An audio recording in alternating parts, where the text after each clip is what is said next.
नमस्ते दोस्तों, अतुल्य भारत श्रृंखला में आज मैं भगवान श्री कृष्ण की अलौकिक शक्तियों को दर्शाती महाभारत काल की एक कथा लेके आई हूँ, जिसमें शिशुपाल वध और चीरहरण के समय भगवान श्री कृष्ण का अपनी अलौकिक शक्ति से द्रौपदी की रक्षा का वर्णन है। और इस कथा का शीर्षक है शिशुपाल वध। एक पौराणिक कथा के अनुसार शिशुपाल चेदी साम्राज्य का राजा था और एक आकाशवाणी के अनुसार भगवान श्री कृष्ण के हाथों शिशुपाल का वध होना था। परंतु भगवान श्री कृष्ण ने शिशुपाल की माता, जो कि श्री कृष्ण की बुआ थी, उनको ये वचन दे रखा था कि वो उसके 100 अपराध क्षमा कर देंगे, पर 101वें अपराध पर उसका वध कर देंगे। शिशुपाल भगवान श्री कृष्ण का हमेशा से विरोधी था। उसका एक कारण रुक्मणी और श्री कृष्ण का विवाह भी था। रुक्मणी विदर्भ देश के राजा भीष्मक की पुत्री थी। रुक्मणी श्री कृष्ण से विवाह करना चाहती थी, परंतु उनके भाई राजकुमार रुक्मी अपनी महत्वाकांक्षा और राजनीतिक लाभ के कारण रुक्मणी का विवाह शिशुपाल से कराना चाहते थे।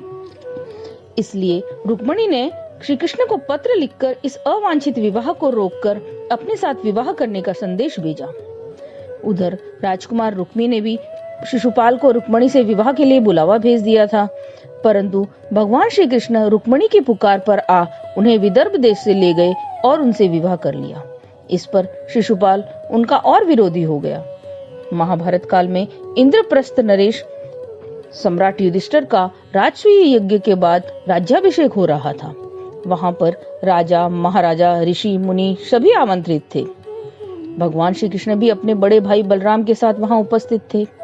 उस आयोजन में पितामह भीष्म ने यदुवंश शिरोमणि भगवान श्री कृष्ण की अग्रिम पूजा की सलाह दी, परंतु शिशुपाल भगवान श्री कृष्ण का इतना सम्मान और अग्रिम पूजा होती देख बहुत क्रोधित हुआ और भगवान श्री कृष्ण तथा वहां बैठे महान लोगों के बारे में अपमानजनक बातें करने लगा।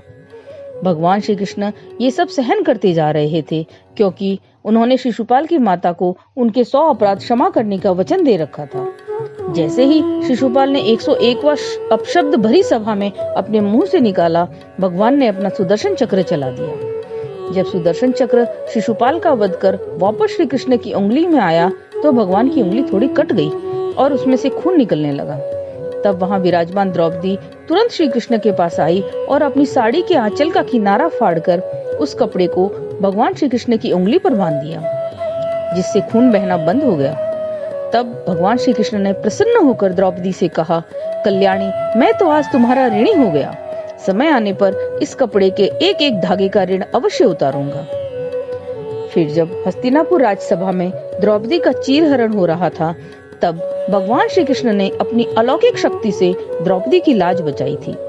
उस सभा में दुशासन ज्यों-ज्यों द्रौपदी का वस्त्र खींचता जा रहा था, त्यों-त्यों वस्त्र भी बढ़ता जा रहा था। उस अलौकिक शोभा वाले वस्त्र का सभा में ढेर लग गया और दुशासन खींचते खींचते थकान से चूर होकर बैठ गया। इस तरह भगवान श्री कृष्ण ने द्रौपदी की रक्षा कर अपना वचन निभाया। और द्रौपदी की रक्षा कर अपना वचन निभाने की इस कथा का रक्षाबंधन के त्योहार में अपना एक विशेष महत्व है। आशा करती हूँ आपको ये कथा पसंद आई होगी। और भी रोचक कथाओं के लिए मेरे चैनल अतुल्य भारत को लाइक, सब्सक्राइब और शेयर करना ना भूलें और जुड़े रहें।